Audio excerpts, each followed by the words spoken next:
बघितलं. कुठलंही क्वेश्चन बघितलं होतं, काय म्हणायचं त्याला, काय तर नाव होतं ना?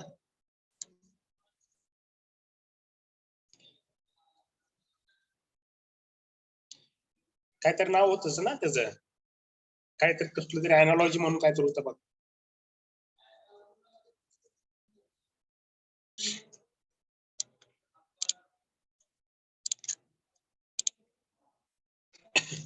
Transistor analogy. हा, ट्रान्झिस्टर, पण फक्त ट्रान्झिस्टर अॅनालॉजीच होता का?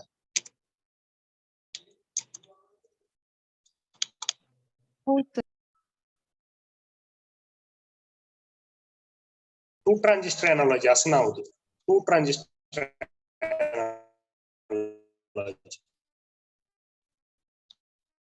बरोबर आहे का? टू ट्रान्झिस्टर होतं लास्ट इक्वेशन. या लास्ट इक्वेशन वरून अजून काय आपण काय कन्क्लुजन काढलं होतं? Anode current is depending on, कशावर डिपेंड होतं आपला एनोड करंट? कोण सांगू शकते का मला, हे इक्वेशन वरून आपल्या एनोड करंट कुठल्या कुठल्या पॅरामीटर वरती डिपेंड आहे?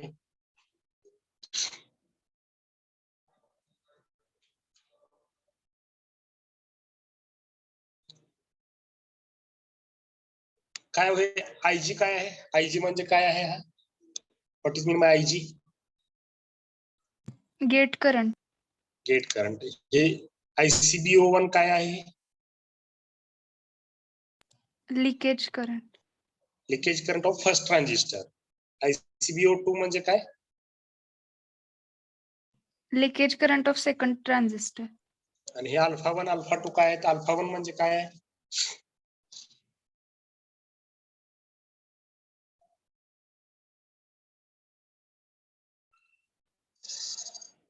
काय अल्फा 1 म्हणजे current, common base current gain of the first transistor, आणि अल्फा 2 म्हणजे common base current gain of the second transistor.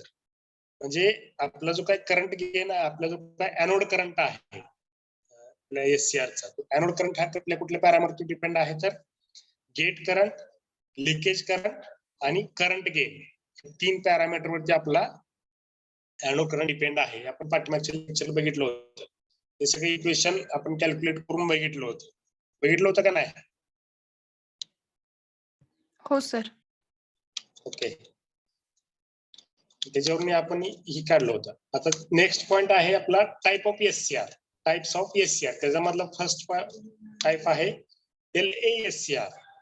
First point कुठला आहे? LASCR. LASCR म्हणजे काय? Light activated silicon controlled rectifier. Light activated silicon controlled rectifier. आता बघा, हा जो काय डिव्हाइस आहे LASCR, आता हा जर तुम्ही कन्स्ट्रक्शन बघितलं खाली, तर तो सिम्बॉल जर बघितला, तर आपल्या एससीआर मध्ये आणि याच्यामध्ये काय डिफरन्स आहे, कोण सांगू शकताय का? What is the difference between SCR आणि LASCR?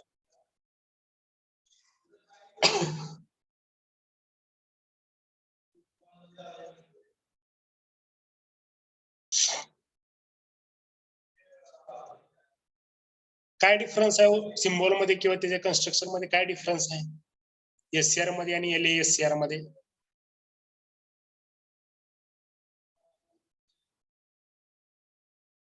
LASCR मध्ये सर लाईट रेज आहेत. हा, फक्त हे काय लाईट रेज दाखवलेत, बाकीचं दुसरं काय चेंज आहे का? अदर स्टुडंट्स, सगळ्यांकडून एक्सपेक्टेड आहे. फक्त चेंज काय आहे बघा, याच्यामध्ये फक्त लाईट फॉल केलेले दाखवलेले आहे. एससीआरचाच सिम्बॉल आहे हा, आणि हे एससीआरच कन्स्ट्रक्शन आहे. त्याच्यामध्ये फक्त जे काही गेट टर्मिनल आहे ना, गेट टर्मिनल, त्या गेट टर्मिनल वरती लाईट फोकस केलेली दाखवलेली आहे. बाकीचं दुसऱ्या ह्याच्यामध्ये काही डिफरन्स नाहीये. एससीआरचं फंक्शन आणि ह्याचं फंक्शन सेमच आहे. फक्त काय आहे, जे गेट टर्मिनल आहे ते एससीआरचं, तर आपण ते गेटला आपण एक्सटर्नल सप्लाय अप्लाय करत होतो एससीआर मध्ये, बरोबर आहे की नाही? तसं LASCR मध्ये आपण लाईट फोकस करतो त्या गेट टर्मिनल वरती, म्हणजे एक्सटर्नल सप्लाय अप्लाय करायच्या ऐवजी आपण तिथं लाईट फोकस करतो किंवा लाईट रेडिएट करतो. त्या लाईट्स मुळे जी काय, आता ते आपण बघणार आहे, लाईट फोकस केल्यामुळे काय होत आहे. ते लाईट फोकस केल्यामुळे ते आपला तो एससीआर जो आहे तो टर्न ऑन होणार आहे. म्हणून याला लाईट ऍक्टिव्हेटेड, त्याच्या नेम नावामध्येच आहे लाईट ऍक्टिव्हेटेड. लाईट फोकस करून हे एससीआर आपण ऍक्टिव्हेट करणार आहे, टर्न ऑन करणार आहे. त्याचं नावातच आहे light activated silicon controlled rectifier. म्हणजे लाईट ही लाईट इंटेन्सिटी वरती डिपेंड आहे. त्याच्यामध्ये तुमचं किती करंट, म्हणजे इथं आपण कसं करतो तो एससीआर मध्ये गेट करंट इन्क्रीज करत होतो, तशी इथं आपल्याला लाईटची इंटेन्सिटी इन्क्रीज करावी लागेल ह्या ह्याच्यामध्ये. ओके, समजले? एससीआर म्हणजे की काय हे समजलंय का? आपण ते डिटेल मध्ये बघणारच आहे, पण एससीआर मध्ये आणि एलएससीआर मध्ये काय डिफरन्स आहे लक्षात आला का तुमच्या? हो सर. हो सर. सगळे स्टुडंट्स सगळ्यांना हो समज एलएससीआर सर. आहे नक्की?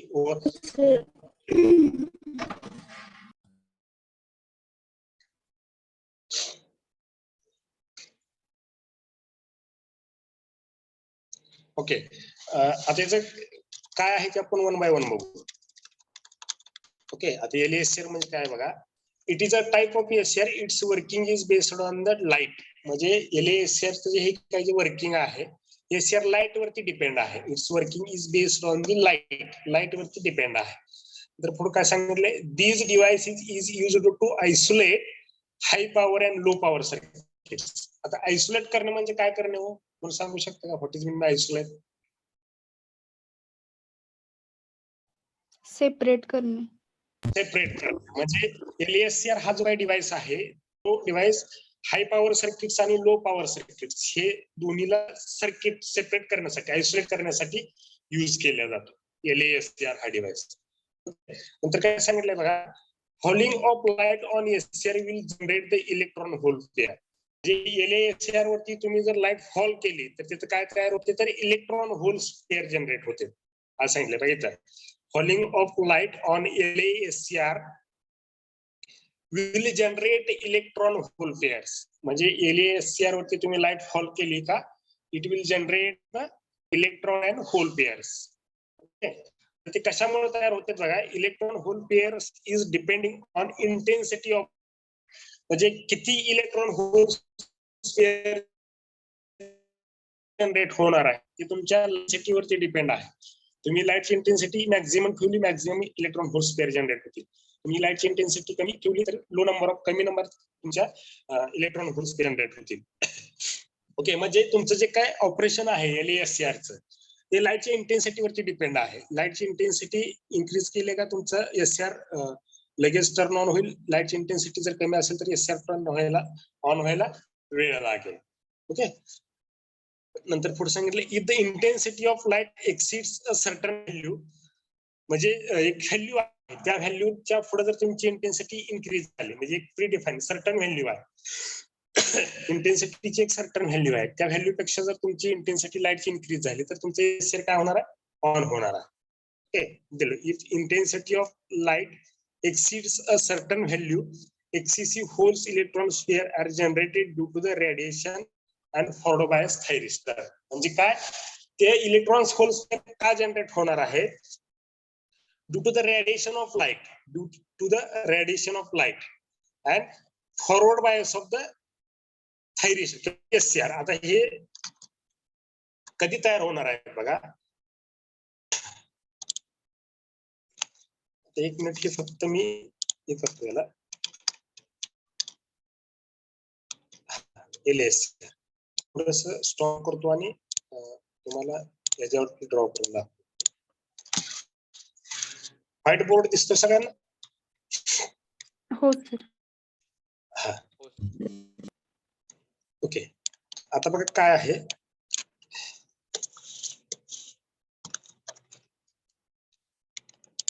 याचं कन्स्ट्रक्शन जर बघितलं आपण,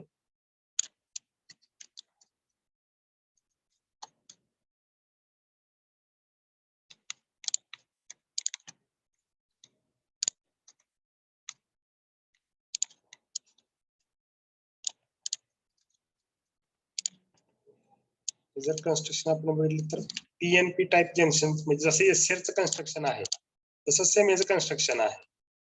ओके, फक्त गेट टर्मिनलला आपण गेट सप्लाय अप्लाय करायच्या ऐवजी फक्त लाईट त्याच्यावरती ऍक्टिव्हेट करतो, लाईट फोकस करतो. ओके, इथं आपला एनोड आहे, इथं आपला कॅथोड आहे आणि इथं आपला गेट आहे. Okay,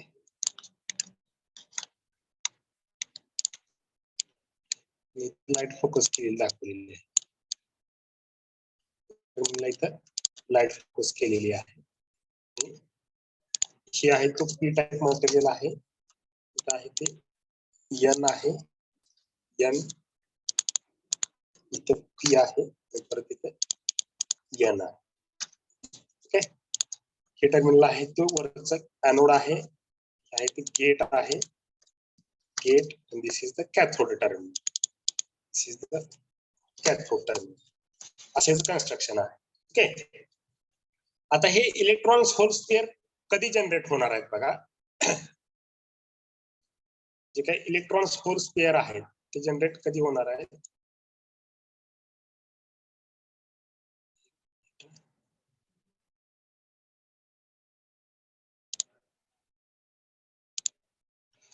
electrons hole spare generate कधी होणार आहेत बघा, ज्यावेळेस आपण तुमचा एससीआर फॉरवर्ड बायस मध्ये असायला पाहिजे. तुमचं एससीआर काय पाहिजे, फॉरवर्ड बायस.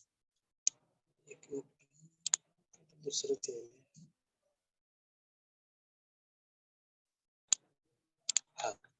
एससीआर तुमचा काय पाहिजे, फॉरवर्ड बायस म्हणजे anode positive with respect to cathode. Anode positive with respect to cathode म्हणजे एनोड पॉझिटिव्ह कॅथोड निगेटिव्ह असं. म्हणजे फॉरवर्ड बायस मध्ये जर तुमचा एससीआर असेल आणि तुमचं लाईट जर त्या गेट टर्मिनलवरती फोकस केली असेल, due to the radiation of light, due to the radiation of light म्हणजे ह्या लाईटच्या रेडिएशन मुळे आणि तुमच्या हा एससीआर फॉरवर्ड बायस मध्ये असल्यामुळं काय तयार होतात, तर इलेक्ट्रॉन्स होल स्पेअर तयार होतात.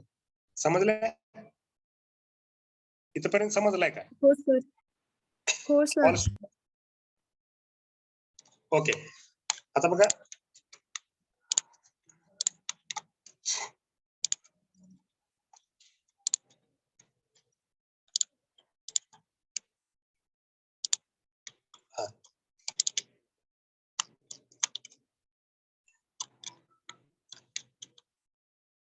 काय सांगते, if the intensity of light हे बघितलं होतं आपण.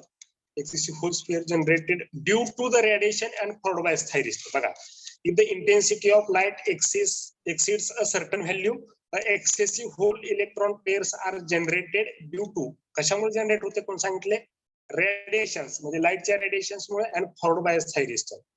थायरिस्टर आपला किंवा एससीआर आपला फॉरवर्ड बायस असल्यामुळे काय होतात, इलेक्ट्रॉन होल स्पेअर जनरेट होतात. ओके, तर नेक्स्ट पण काय सांगितले, रेडिएशन आणि forward bias thyristor gets turn on आणि त्याच्यामुळे तुमचा एससीआर काय होणार आहे, तुमचा थायरिस्टर किंवा तुमचा एससीआर टर्न ऑन होणार आहे. त्या इलेक्ट्रॉन्स होल स्पेअर जनरेट झाला, तुमचा एससीआर काय होणार आहे, टर्न ऑन होणार आहे.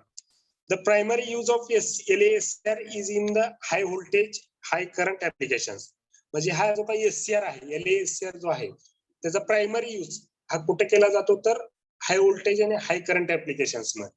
हाय व्होल्टेज आणि हाय करंट ऍप्लिकेशन्स मध्ये. आता हे कन्स्ट्रक्शनल पार्ट आहे बरं का. येस, जे वर्किंग पार्ट्स मध्ये ते कसं काय होतं, एक्झॅक्टली सिच्युएशन काय होतं, म्हणजे कुठल्या पॅरामीटरमुळे तुमच्या इलेक्ट्रॉन्स होल स्पेअर जनरेट होते ते आपल्याला वर्किंग मध्ये बघायचं आहे. ओके, नंतर LSCR has complete isolation between high triggering sources. म्हणजे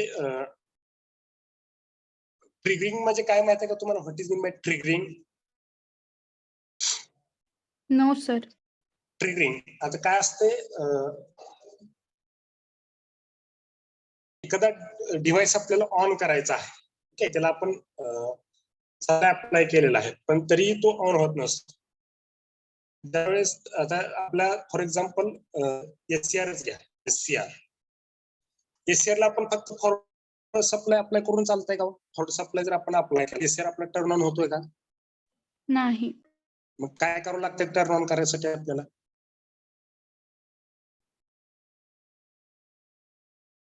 एससीआर टर्न ऑन करण्यासाठी आपण काय करतो, गेट टर्मिनल वरती लाईट फोकस करावी लागते. एससीआर सांग,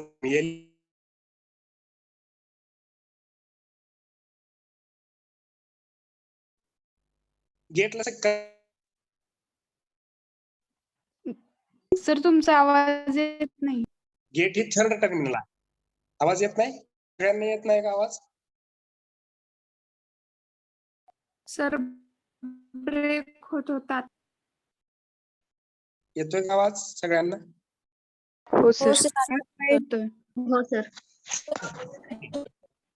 एससीआर आपला ऑन कधी होते बघा, ज्यावेळेस आपण फॉरवर्ड बायस अप्लाय करतो त्यावेळेस आपला एससीआर ऑन होत नाही. एससीआर ऑन कधी होतोय, आपण ऍनोड करंट ज्यावेळेस देतोय की नाही, ऍनोड करंट आयजी करंट, बरोबर आहे की नाही, आयजी गेट करंट ज्यावेळेस आपण त्याला अप्लाय करतोय त्यावेळेस तुमचं एससीआर काय होतोय, ऑन होतोय. आणि एकदा ऑन झाल्यानंतर जर आपण परत तो गेट करंट केला तरी पण आपली एससीआर काय होतो, ऑनच राहतोय. बरोबर आहे का? सांगितलं होतं बघा कॅरेक्टरिस्टिक्स मध्ये लॅचिंग करंट, होल्डिंग करंटच्या वेळेस तुम्हाला सांगितलं होतं.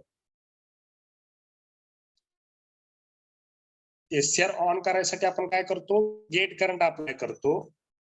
अप्लाय केल्यामुळे काय होतो, तुमचे एससीआर ब्रेक ओव्हर पॉईंटच्या आधी टर्न ऑन होतो.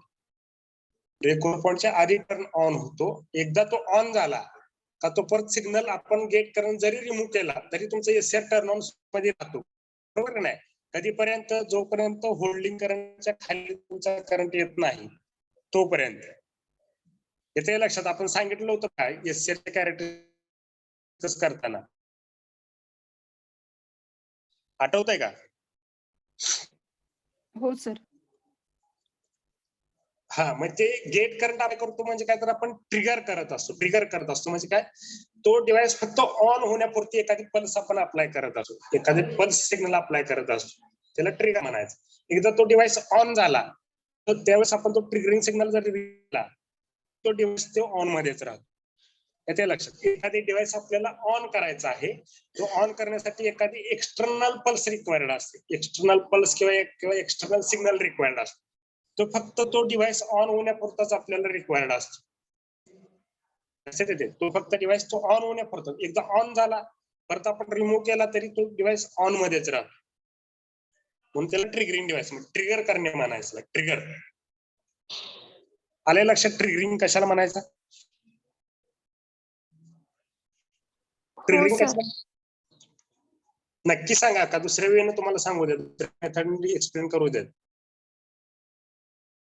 ट्रिगरिंग कशाला म्हणायचं समजलंय का नक्की? का अजून एकदा रिपीट करू द्या? रिपीट करा सर. हो सर. ओके, बघा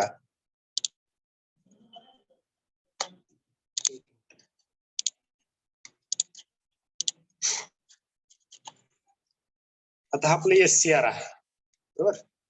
आता इथे लाईट काढली का, एससीआर होत आपलं एससीआर होत, बरोबर आहे? याला पॉझिटिव्ह निगेटिव्ह सप्लाय अप्लाय करू, एनोडला पॉझिटिव्ह, कॅथोडला निगेटिव्ह. या फॉरवर्ड बायस मध्ये असेल तर आपलं एससीआर ऑन होतोय का? नाही. नाही होत. मग काय करावं लागतं आपल्या इकडं? गेटला सप्लाय अप्लाय करावं लागतं. सप्लाय अप्लाय करावं लागतं, बरोबर आहे? गेटला आपण काय करत असतो, इथे एक स्विच आहे बघा, गेट स्विच आहे ना, आठवत आहे का? गेट ओपन असताना गेट क्लोज असताना दोन वेळेस आपण बघितलं होतं, दोन वेळेस असं आपण फंक्शन बघितलं होतं, गेट ओपन असताना आणि गेट क्लोज असताना. म्हणजे हा एससीआर ऑन करायचा असेल तर आपल्याला काय करावं लागेल, गेट स्विच क्लोज करावे लागेल, गेट स्विच क्लोज करावं लागेल. त्यावेळेस एससीआर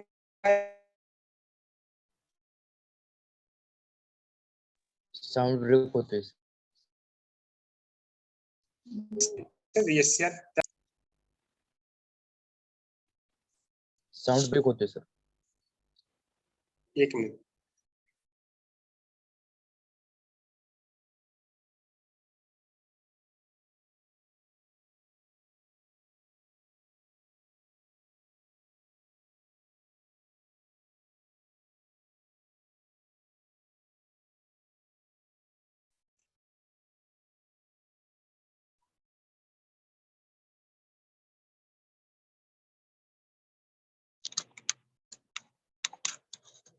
आवाज येतो का? हो सर. ओके, आता येतो ना क्लिअर आवाज? हो सर येतो. हा, बघा आपल्याला गेटला सप्लाय अप्लाय केल्याशिवाय आपला एससीआर टर्न ऑन होणार नाहीये. म्हणजे गेटला सप्लाय अप्लाय केला, तुमचा एससीआर ऑन झाला. एकदा एससीआर तुमचा ऑन झाला, एकदा एससीआर ऑन झाला नंतर जरी तुम्ही हे स्विच टर्न ऑफ केलं, गेट स्विच जरी ओपन केलं, तरी तुमचं एससीआर ऑन मध्येच राहतं, तरी तुमचं एससीआर ऑन मध्येच राहतं. म्हणजे फक्त आपण हा गेट करंट कशासाठी यूज केला, हा एससीआर फक्त ऑन होण्यापुरताच, ऑन झाला का आपण तो गेट करंट परत रिमूव्ह करून टाकला. लक्षात आहे, म्हणजे फक्त स्मॉल एकदम लहान पिरियडसाठी, एकदम लहान पिरियड पुरताच आपण तो गेट सिग्नल यूज केला होता. त्यालाच म्हणायचं ट्रिगरिंग. एकदम स्मॉल पल्स असते, एकदम फक्त पल्सची गरज असते आपल्याला, ट्रिगर करणे म्हणतो ना आपण ते. आलं का लक्षात? ट्रिगरिंग कशाला म्हणायचं? आता एक जुन्या घरामधल्या ट्यूब्स होत्या बघ, त्या चोक असायचा, चोक मध्ये ते चोक आपण एकदा फक्त फिरवला का तो ऑन व्हायची लाईट आपली, हे करायचो आपण त्याला. म्हणजे चोकला जर आपण फक्त तिथं थोडस जरी फिरवला तरी तुमची ट्यूब लाईट्स लागायचे. आता नवीन ह्याच्यामध्ये एलईडी लाईट्स आले त्यामुळे ते नाहीये. जुन्या जर ट्यूब्स असतील तुमच्याकडे तर त्याच्यामध्ये होतं बघा तसं, त्याला ट्रिगर करावं लागायचं. किंवा खूप दिवस जर तुम्ही बॅटरी एखादी चार्ज करून ठेवली असेल आणि ती जर चार्ज करून किंवा डिस्चार्ज असेल एखादी बॅटरी तुमच्याकडे आणि तुम्ही जर त्याला नंतर चार्ज करायला गेला तर ती चार्ज होत नाही. आता फॉर एक्झाम्पल तुमच्या मोबाईलचाच घ्या, खूप दिवस मोबाईल तुमचा स्विच ऑफ आहे, तुम्ही बंद करून ठेवलाय, 1 महिना 2 महिना तुमचा मोबाईल बंद असेल, तर तुम्हाला तो परत चार्ज करायचा असेल तर तो चार्ज होत नाही असं डायरेक्ट चार्जिंग लावून, त्याला तुम्हाला ट्रिगर करून आणावं लागतं. ट्रिगर येते लक्षात? समजलं ट्रिगर कशाला म्हणायचं? Hello sir. हा सर बोला. एकदा हा. एससीआर एकदा ऑन झाला की त्याचा गेट सप्लाय जरी रिमूव्ह केला तरी एससीआर वर्किंग करतो का? हा, ऑन मध्येच राहत असतो, तो टर्न ऑनच राहतो. गेट सिग्नल जरी रिमूव्ह केला आपण तरी तो ऑन मध्ये राहतो. पण कधीपर्यंत ऑन राहतो त्याला एक लिमिट आहे. कधीपर्यंत राहतो? कमीत कमी होल्डिंग करंट एवढा तरी करंट त्याकडे पाहिजे. होल्डिंग करंटच्या खाली जर तो एनोड करंट आला, होल्डिंग करंटच्या खाली एनोड करंट आला का तुमचं सर ऑफ होणार आहे. समजलंय का? कॅरेक्टरिस्टिक्स, तुम्हाला कॅरेक्टरिस्टिक्स समजलेच नाहीत काय की एससीआरची? तुमची कॅरेक्टरिस्टिक जर तुम्ही बघितली एससीआरची तर तुम्हाला लक्षात येईल.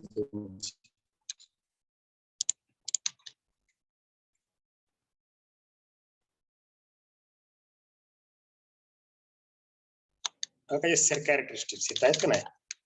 तुमचं एससीआर ऑन कुठं होणार आहे? लॅचिंग करंटला होणार आहे. कुठं होणार आहे? लॅचिंग करंटला. म्हणजे हा लॅचिंग करंट हा होल्डिंग करंट पेक्षा जास्त आहे. Latching current value holding current पेक्षा मोठी आहे. आता इथं तुमचा एससीआर ऑन झाला आणि तुम्ही गेट सप्लाय रिमूव्ह केला तर तुमचं करंट इन्क्रीज जाणार आहे, इन्क्रीज होत जाणार आहे. परत काय केलं तुम्ही, गेटचं एनोड टू कॅथोड व्होल्टेज जे आहे ते रिमूव्ह करत कमी करत आला आणि ज्या वेळेस तुमचं होल्डिंग करंटची जी काही व्हॅल्यू आहे, म्हणजे ज्या पॉइंटला तुमचं एससीआर ऑफ होणार आहे ती होल्डिंग व्हॅल्यू आहे. कुठंपर्यंत? जोपर्यंत होल्डिंग करंटची व्हॅल्यू आहे तिथपर्यंतच तो ऑन राहणार आहे.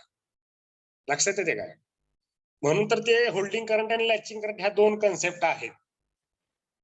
ते व्यवस्थित केअरफुली रीड करा, तुम्हाला समजेल. ते आपण एक्सप्लेन केलं होतं इथं, लॅचिंग करंट आणि होल्डिंग करंट.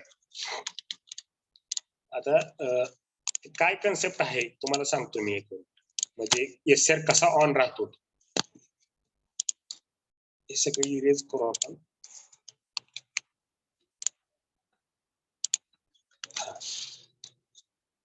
आता आपलं एससीआर ऑन आहे असं कन्सेप्ट करू. आता काय आहे,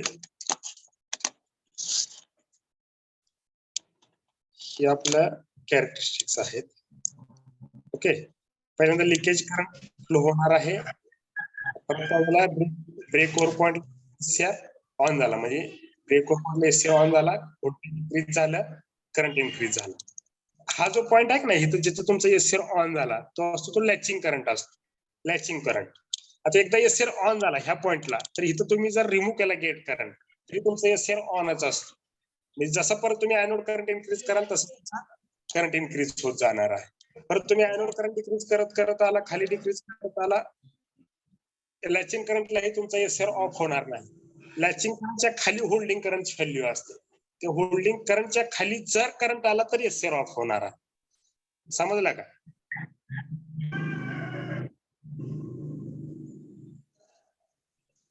समजलंय का तुम्हाला? तुम्ही गेट sir. सप्लाय म्हणजे तुमचं ऑफ होत नाही. एससीआर ऑफ होण्यासाठी होल्डिंग करंटच्या खाली एनोड करंटची व्हॅल्यू पाहिजे, त्यावेळेसच एससीआर ऑफ होणार आहे. समजलंय का? हो सर. हो सर. ते सुद्धा सांगितलेलं आहे बघा, नोट्स मध्ये दिले की मी एक्सप्लेन केलं होतं त्यावेळेस. तुम्ही बघितलं असेल तर लॅचिंग करंट टाइम हे जे काही थर्ड मोड होता का नाही, तर तुम्ही बघितलं असेल तर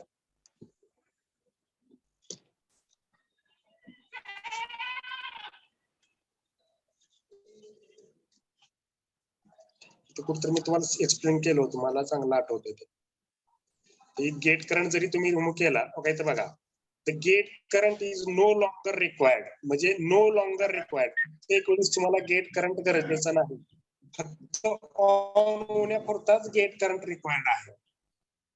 gate current is required for only to turn on the SCR. एकदा ऑन झाला आणि तुम्ही रिमूव्ह केला तरीही तुमचा एससीआर ऑन मध्येच राहणार आहे. इथे बघा, removal of gate current does not affect conduction of anode current. म्हणजे गेट करंट जरी रिमूव्ह केला तर त्याचा इफेक्ट हा एनोड करंट वरती होत नाही, म्हणजे एससीआर तुमचा ऑफ होत नाही. आले का लक्षात?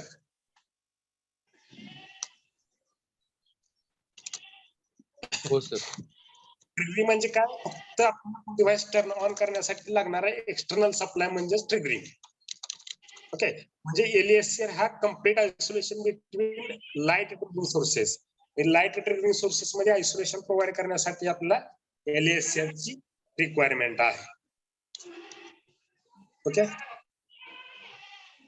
बघा, LESCR has complete isolation between light triggering sources and the high voltage anode cathode circuits. Anode cathode circuit high voltage मध्ये आणि लाईट सोर्सेस मध्ये आयसोलेशन प्रोव्हाइड करण्यासाठी एलईएससीआर. फॉर एक्झाम्पल काय, LASR is required to provide the isolation. LASR is required to provide the isolation. एवढा आहे.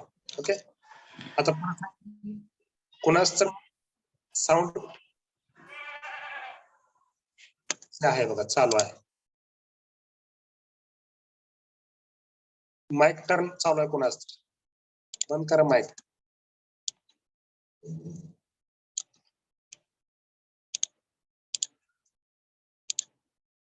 Okay, LASR is available up to 6 kV, म्हणजे 6 kilowatt पर्यंत available असतो LASR. त्याची power voltage handling capacity 6 kilo volt and current काय आहे 3.5 kilo ampere. 3.5 kilo ampere इथपर्यंत तुम्हाला LASR अवेलेबल आहे. आता सिम्बॉल एक्सप्लेन करायची गरज आहे का? सिम्बॉल मध्ये काय आहे, चेंज काय आहे एससीआर मध्ये आणि LASR मध्ये चेंज काय आहे, तर फक्त लाईट फॉल केलेली आहे, त्याच्यावरती लाईट इफेक्ट केलेली आहे. म्हणजे कन्स्ट्रक्शन मध्ये पण एससीआरचं कन्स्ट्रक्शन आहे तसंच सेम कन्स्ट्रक्शन आहे, फक्त त्याच्यामध्ये काय केले, लाईट फॉल केलेली दाखवलेली आहे. त्याचं वर्किंग बघा, वर्किंग कसं आहे बघा, वर्किंग व्हॉट इज वर्किंग काय आहे. आता हा पार्ट महत्वाचा आहे एससीआरचा. when the light falling on depletion layer is sufficient, then valence electron are go out of the orbit and becomes free electrons. आता हे valence electrons काय असते हो? valence electrons काय असते माहिती आहे का कोणाला? केमिस्ट्री मध्ये झालं असेल बघा, valence electrons ऑर्बिट वगैरे झालं होतं का असलं काय? आउटर ऑर्बिट्स मधले इलेक्ट्रॉन्स. ओके, म्हणजे आउटर मोस्ट ऑर्बिट मधले electrons is nothing but valence electrons. बरोबर आहे का ऑल स्टुडंट्स? एकाने सांगितलंय, सगळ्यांना माहित आहे का? हो सर. हो सर. हो सर. आउटर मोस्ट ऑर्बिट मधले जे काही इलेक्ट्रॉन्स असतात त्याला व्हॅलन्स इलेक्ट्रॉन्स म्हणायचे. ज्या वेळेस तुम्ही लाईट त्या डिप्लेशन लेअरवरती किंवा त्या LASRच्या गेट टर्मिनलवरती फोकस कराल, त्यावेळेस काय होते, जे काय ते जे मटेरियल यूज केलेलं आहे तिथं त्या ह्याच्यामध्ये, ते जे काही मटेरियल यूज केलेलं आहे, कुठलं एन टाईप मटेरियल यूज असेल किंवा पी टाईप मटेरियल यूज केलं असेल, त्या पी टाईप मटेरियल मधल्या आउटर मोस्ट ऑर्बिट मधले जे काही इलेक्ट्रॉन्स आहेत, ते electrons are free, become a free. ज्यावेळेस लाईट फोकस कराल त्यावेळेस ते फ्री होणार आहे. आउटर मोस्ट जे काय ऑर्बिट आहे त्या एससीआर त्या मटेरियलचा आउटरचे जे म्हणजे शेवटचं जे काय ऑर्बिट आहे त्यातले जे काही इलेक्ट्रॉन्स आहेत त्यालाच व्हॅलन्स इलेक्ट्रॉन्स म्हणायचं. तर ते जे काही व्हॅलन्स इलेक्ट्रॉन्स आहेत ते फ्री होणार आहेत. कशामुळे? Due to the focusing of light. Due to the focusing of light. इथपर्यंत समजलंय का बघा? Due to the focusing of light the valence electrons of the material is become a free because of the focusing of light. समजलंय? इथपर्यंत समजलंय का? ते electrons free का होतात हे समजलंय का? फ्री का होतात तर due to the focusing of light और द फॉलिंग ऑफ लाईट. समजलंय? हो सर. हो सर. हो सर. आता नेक्स्ट काय बघा, when these free electrons flows out of the collector of one transistor into the base of other transistor. आता 2 transistor analogy आपण बघितलं होतं, त्याच्यामध्ये 2 ट्रान्झिस्टर होते, बरोबर आहे? नाही काही एकच होता? किती ट्रान्झिस्टर बघितलं आपण? 2 ट्रान्झिस्टर होते. ओके. आता काय सांगितलंय, ज्यावेळेस तो जो काही फ्री इलेक्ट्रॉन्स झालेले आहेत, ठीक आहे, आता आपण लाईट फोकस केल्यामुळे जे काही फ्री इलेक्ट्रॉन्स तयार झालेले आहेत, ते फ्री इलेक्ट्रॉन्स जर एका ट्रान्झिस्टरच्या कलेक्टर पासून दुसऱ्या ट्रान्झिस्टरच्या बेस पर्यंत जर फ्लो झाले, जे फ्री झालेले इलेक्ट्रॉन्स आहेत ते एका ट्रान्झिस्टरच्या कलेक्टर पासून दुसऱ्या ट्रान्झिस्टरच्या बेस पर्यंत जर फ्लो झाले तर 2 ट्रान्झिस्टर एनालॉजी करायचं.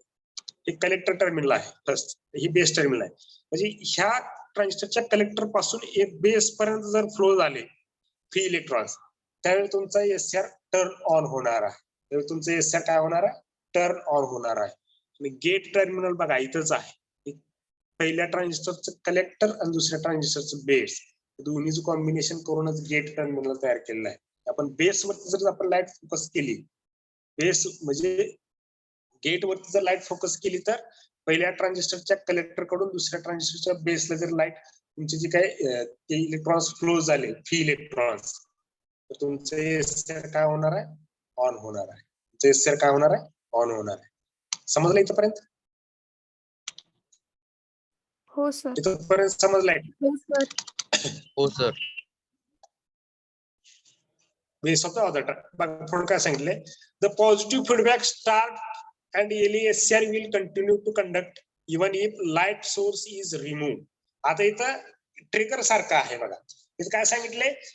ज्यावेळेस ते इलेक्ट्रॉन्स एका ट्रान्झिस्टरच्या कलेक्टर पासून दुसऱ्या ट्रान्झिस्टरच्या बेस पर्यंत फ्लो होणार आहे, त्यावेळेस पॉझिटिव्ह फीडबॅक स्टार्ट होतो आणि LESR will conduct, त्यावेळेस तुमचं एसआर ऑन होणार आहे, असं त्याचं मिनिंग आहे. ओके.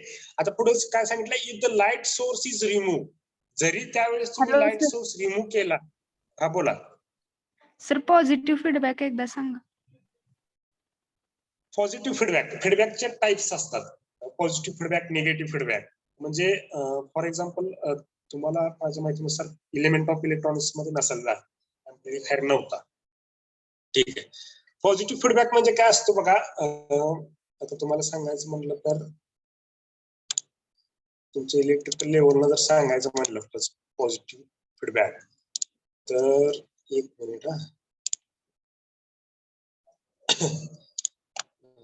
आपण व्हाईट बोर्ड ओपन करू. फीडबॅकचे 2 टाइप्स आहेत, पॉझिटिव्ह फीडबॅक आणि निगेटिव्ह फीडबॅक. असे 2 टाइपचे फीडबॅक आपण कनेक्ट करू शकतो. पॉझिटिव्ह फीडबॅक म्हणजे काय असते बघा, पॉझिटिव्ह फीडबॅक तुम्हाला सांगायचं तर कुठल्या लँग्वेज मध्ये सांगायचं? पॉझिटिव्ह फीडबॅक म्हणजे बघा कसं असते, पॉझिटिव्ह फीडबॅक तुम्हाला समजेल हे लँग्वेज सांगायचं म्हटलं तर अवघड आहे बघा, ते कन्सेप्ट तुम्हाला माहित पण नसतील. पॉझिटिव्ह फीडबॅक,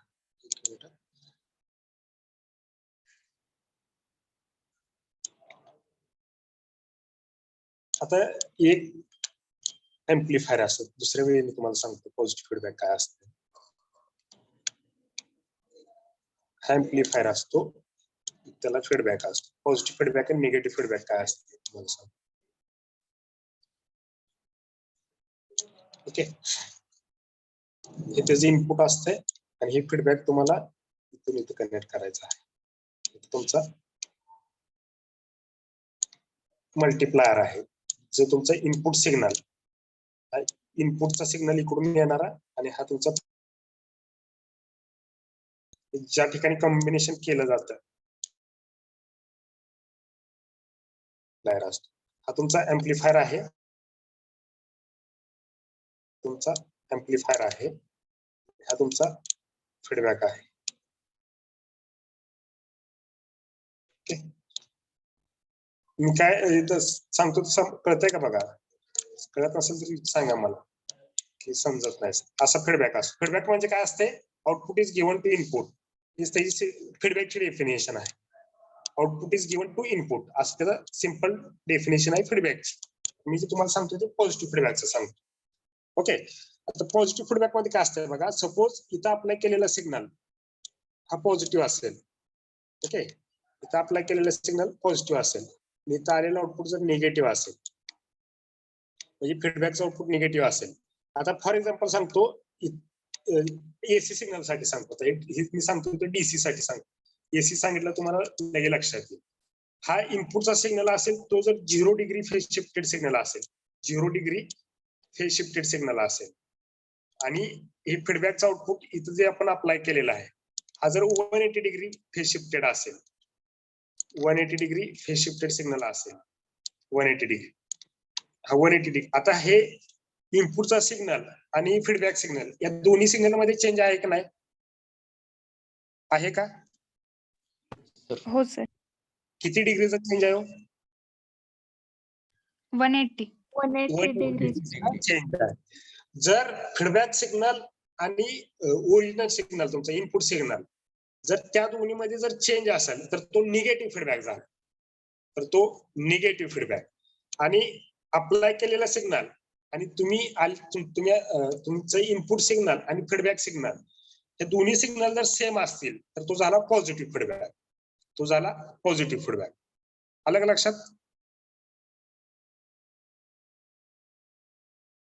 हो सर. हा 0 डिग्रीचा असेल आणि इथं जर 0 डिग्रीचाच फीडबॅक सिग्नल असेल तर दिस इज अ पॉझिटिव्ह फीडबॅक. आले लक्षात? What is mean bye positive feedback? हो सर. कारण हे इलेक्ट्रॉनिक्स कन्सेप्ट आहे, एम्प्लिफायर म्हणून कन्सेप्ट आहे, त्यांना एक फीडबॅक एम्प्लिफायर म्हणून सेपरेट चॅप्टर आहे, त्याच्यामध्ये सगळे वेगवेगळे फीडबॅक्स आहेत. ओके, तर तुम्ही एक क्वेश्चन विचारला, तुम्ही म्हणून तुम्हाला सांगितलं मी पॉझिटिव्ह फीडबॅक काय असते, निगेटिव्ह फीडबॅक काय असते. Okay,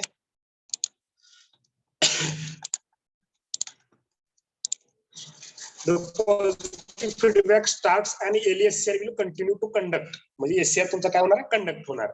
if the light source is remove, म्हणजे ज्यावेळेस लाईट सोर्स जरी तुम्ही रिमूव्ह केला तरी तुमचा एससीआर ऑन मध्ये राहणार. For maximum sensitivity to light the gate terminal is kept open. म्हणजे तुम्हाला मॅक्सिमम जर म्हणजे सेन्सिटिव्हिटी पाहिजे असेल, म्हणजे गेट टर्मिनल जे तर तुम्हाला सिम्बॉल मध्ये दाखवलेला आहे, तो त्याची अॅक्युरेसी जर जास्त पाहिजे असेल एससीआर ची, तर तुम्ही हे गेट टर्मिनल ओपन ठेवू शकता, कनेक्ट करायची गरज नाही. असं सांगितलंय गेट टर्मिनल जे आहे ते कुठंच कनेक्ट करायचं नाही. जर तुम्हाला मॅक्सिमम अॅक्युरेसी किंवा सेन्सिटिव्ह त्या लाईटची सेन्सिटिव्हिटी हवी असेल तर ते गेट टर्मिनल काय करायचं? ओपन ठेवायचं. हे सांगितलंय बघा. For maximum sensitivity to light the gate terminal is kept open. म्हणजे लाईट सेन्स करण्यासाठी, म्हणजे ते जे काही मटेरियल आहे त्यांना लाईट सेन्स करण्यासाठी ते जे काय गेट टर्मिनल आहे ते कनेक्ट करायचं नाही, ओपनच ठेवायचं आहे. Okay, its sensitivity can be reduced and controlled by intensity. थांबा, its sensitivity can be reduced and controlled by inserting resistor between its gate and cathode terminal. म्हणजे त्याची जी काय सेन्सिटिव्हिटी आहे त्या लाईटची ती कंट्रोल करू शकतो by inserting the register between gate terminal and cathode terminal. म्हणजे त्याची जी काही इंटेन्सिटी आहे, फॉर एक्झाम्पल लाईटची इंटेन्सिटी जी आहे किंवा त्या लाईटची सेन्सिटिव्हिटी जी आहे ते आपण कंट्रोल करू शकतो. कशी कंट्रोल करू शकतो? गेट टर्मिनलच्या आणि कॅथोड टर्मिनलच्या मध्ये एक रेजिस्टर, व्हेरिएबल रेजिस्टर जर तुम्ही प्लेस केला तर तुम्ही तो काय करू शकता, त्याची सेन्सिटिव्हिटी कंट्रोल करू शकता. वर्किंग अजून एकदा एक्सप्लेन करू देत.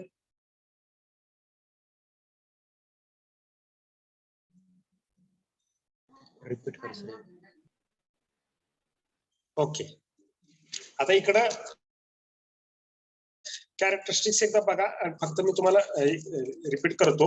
कॅरेक्टरिस्टिक्स आपले एससीएल ची जशी कॅरेक्टरिस्टिक्स आहे तशी सेम कॅरेक्टरिस्टिक्स आहे. त्याच्यामध्ये वेगळं काही चेंज नाही. जशी तुमची एससीएल ची कॅरेक्टरिस्टिक्स मध्ये आपण नंबर ऑफ व्हॅल्यूज घेऊन दाखवलेला आहे. एससीआर ची कॅरेक्टरिस्टिक्स आणि एलएसआर ची कॅरेक्टरिस्टिक्स सेम आहे. ओके, ऍप्लिकेशन सांगू आणि तुम्हाला मी त्याचं वर्किंग अजून एकदा रिपीट करतो. फक्त हे पॉइंट आपला कव्हर होतोय मी तुम्हाला इथे दाखवतो. Application high voltage direct current HVDC याच्यामध्ये आपण एससीआर एलएसआर यूज करू शकतो. ट्रान्समिशन आणि स्टॅटिक VAR व्हॅरिएस्टर म्हणायचं. VAR कॉम्पेन्सेशन आणि स्टॅटिक व्हॅरिएस्टर कॉम्पेन्सेशन.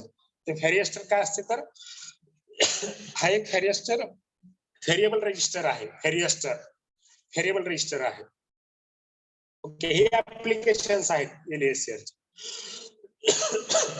सॉरी, एलएसआर अजून कुठे यूज केला जातो बघा. Used in alarm circuits. Alarm circuits मध्ये पण एलएसआर चा यूज होतो. Phase control and motor control by light signal. म्हणजे लाईट सिग्नल यूज करून जर तुम्ही एखाद्या सिग्नलचा फेज कंट्रोल करत असेल किंवा मोटर जर तुम्ही लाईट यूज करून जर तुम्ही मोटर कंट्रोल करत असाल तर त्या ठिकाणी हे जास्त ऍक्च्युली प्रोजेक्ट ओरिएंटेड ऍप्लिकेशन आहे. ज्यावेळेस आपण फील्डवरती प्रोजेक्ट करत असतो त्यावेळेस आपण बाजूला लाईट आपण वेगवेगळे ऍप्लिकेशन कंट्रोल करत असतो. ओके, आता तुम्हाला वर्किंग सांगायचं आहे. एक minute.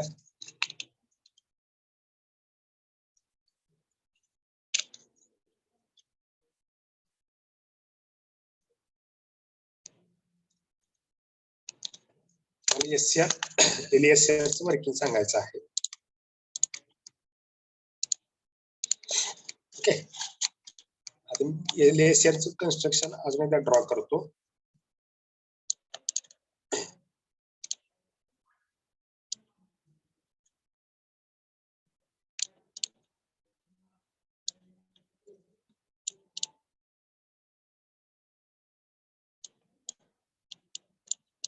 Okay, anode cathode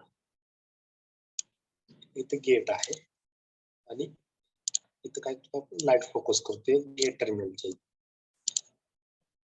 light focus करतो म्हणजेच काय तर आपण फॉर एक्झाम्पल त्याला गेट सिग्नल अप्लाय करतो असंच त्याच मिनिंग आहे बरं काय थोडक्यात.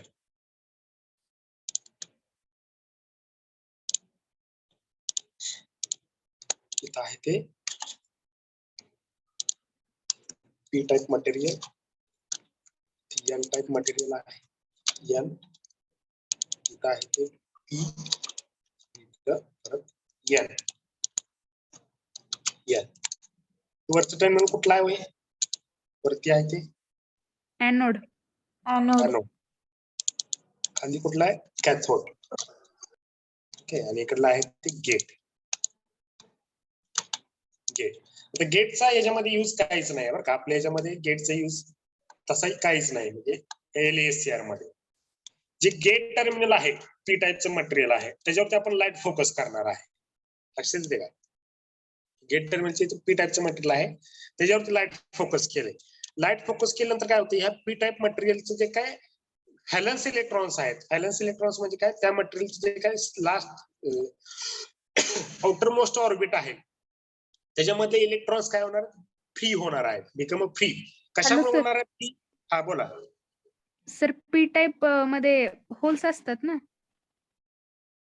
हा, तुम्ही कन्फ्युजन करून घेत आहे. पी टाइप मटेरियल मध्ये होल्स इलेक्ट्रॉन्स म्हणजे पी टाइप मटेरियल जे आहे का नाही त्या मटेरियलचं आपण ते जे काय ऑर्बिट काढत असतो ना, ऑर्बिट्स तुम्हाला माहित असतं ते ऑर्बिट्स काढत असतो का, असे करून त्याचं राऊंड करून करून तुम्ही इलेक्ट्रॉन्स दाखवत असताय.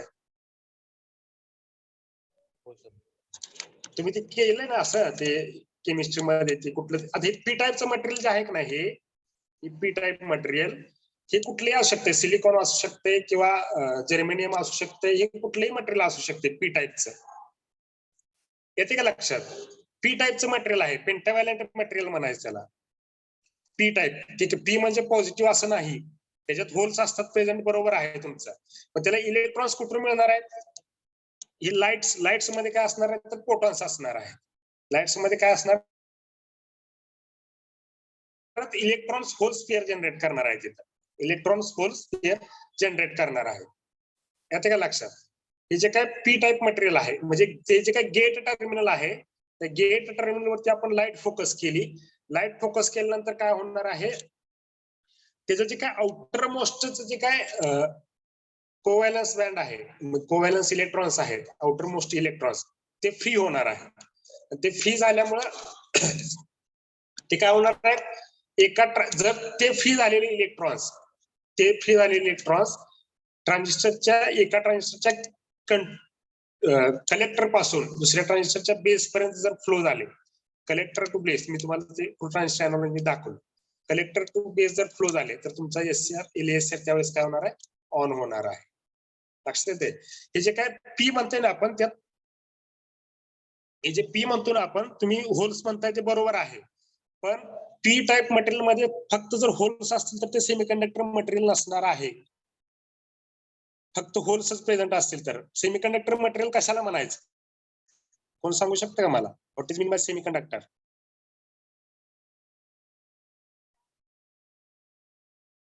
Properties of conductor as well as insulator. Insulator. Properties of conductor as well as insulator.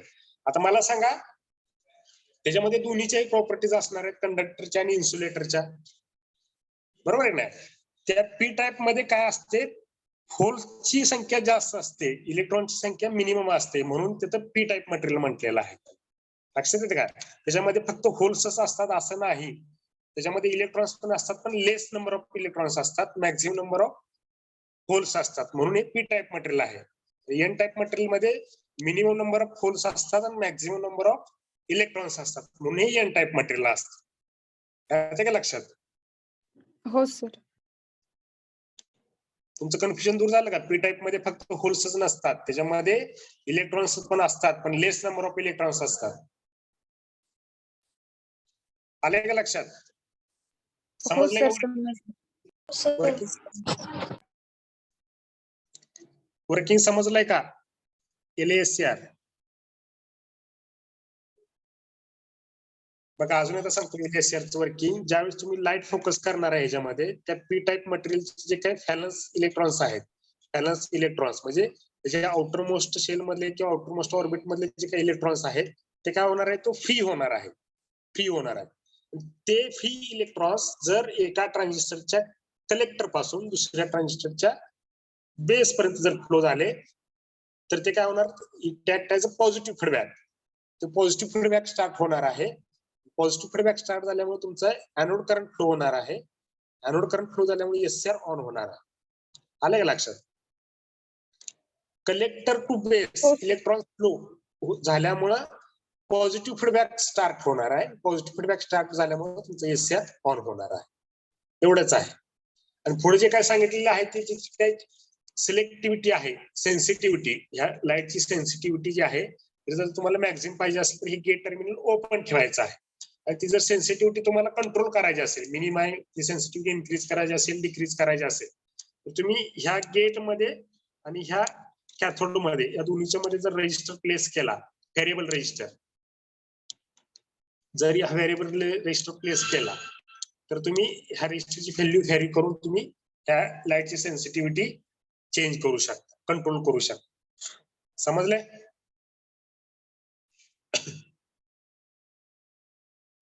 समजलंय का?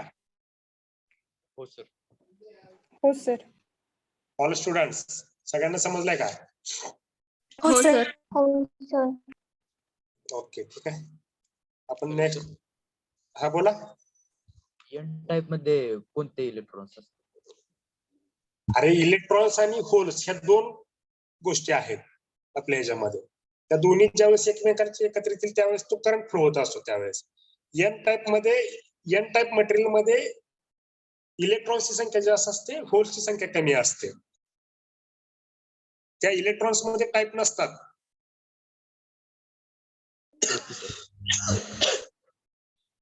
काय म्हणलं तुझं, काय क्वेश्चन आहे? सर पी टाईप मध्ये पेंटाव्हॅलेंट असतात आणि एन हा. टाईप मध्ये ते ट्रायव्हॅलंट वगैरे असं काय तर त्याचं नाव आहे. ट्रायव्हॅलंट, पेंटाव्हॅलंट असं ते वेगवेगळ्या टाईपचे मटेरियल असते. ते बहुतेक तुम्हाला ते झालं असेल किंवा तुम्ही बघू शकता एन टाईप मध्ये ट्रायव्हॅलंट, पेंटाव्हॅलंट अशा गोष्टी असतात. त्यात डिटेल मध्ये माहित नाही मला त्याचं, पण पी व्हॅलंट, पेंटाव्हॅलंट, ट्रायव्हॅलंट असं म्हणून त्याला हे असतं. ट्रायव्हॅलंट म्हणजे काय असतं, ते आउटर मोस्ट मध्ये 3 असतात ते त्याच्या इलेक्ट्रॉन्स व्हॅलन्स असतात असं काहीतरी आहे. पेंटाव्हॅलंट मध्ये 5 असतात. अशावरून त्याची काहीतरी कॅटेगरीज केलेले आहेत. ते तुम्हाला सेमीकंडक्टर्स वगैरे फंडामेंटल मध्ये झालं असेल की ते ट्रायव्हॅलंट, किंवा फिजिक्स मध्ये किंवा केमिस्ट्री मध्ये झालं असेल ट्रायव्हॅलंट, पेंटाव्हॅलंट. का नाही झालं? केमिस्ट्री मध्ये झालं असेल मला वाटतं, ते ऑर्बिट वगैरे शिकत असताना तुम्ही. सर ईओई मध्ये थोडं झालं. हा तेच की केमिस्ट्री मध्ये झालं असेल ना ते. हे ऑर्बिट्स वगैरे स्टडी करताना त्याची ऑर्बिट वगैरे नव्हतंच तुम्हाला केमिस्ट्री मध्ये. हो सर झाले ऑर्बिट. हा त्यावेळेस बघितलं असेल ना त्याला, ते किती एक जर असेल तर त्याला कुठली कॅटेगरी असेल, त्याची काहीतरी कॅटेगरीज आहेत ना, ट्रायव्हॅलंट, पेंटाव्हॅलंट असं. ते एन मध्ये ट्रायव्हॅलंट असते किंवा पी व्हॅलंट मध्ये असते, त्याची कॅटेगरी नाही. एन कशाला म्हणायला सांगतो, एन मध्ये इलेक्ट्रॉन्सची संख्या जास्त असते, होलची संख्या कमी असते. लक्षात येते का? आणि पी मध्ये होलची संख्या जास्त असते आणि इलेक्ट्रॉनची संख्या कमी असते त्या मटेरियल मध्ये. त्याच्यामध्ये पेंटाव्हॅलंट, ट्रायव्हॅलंट असं काही नाहीये याच्यामध्ये. ओके येते का लक्षात? समजलं का? हो सर. ओके. अजून काय कोणाचा डाऊट आहे का? काय डाऊट आहेत का अजून? ओके ठीक आहे, एक मिनिट.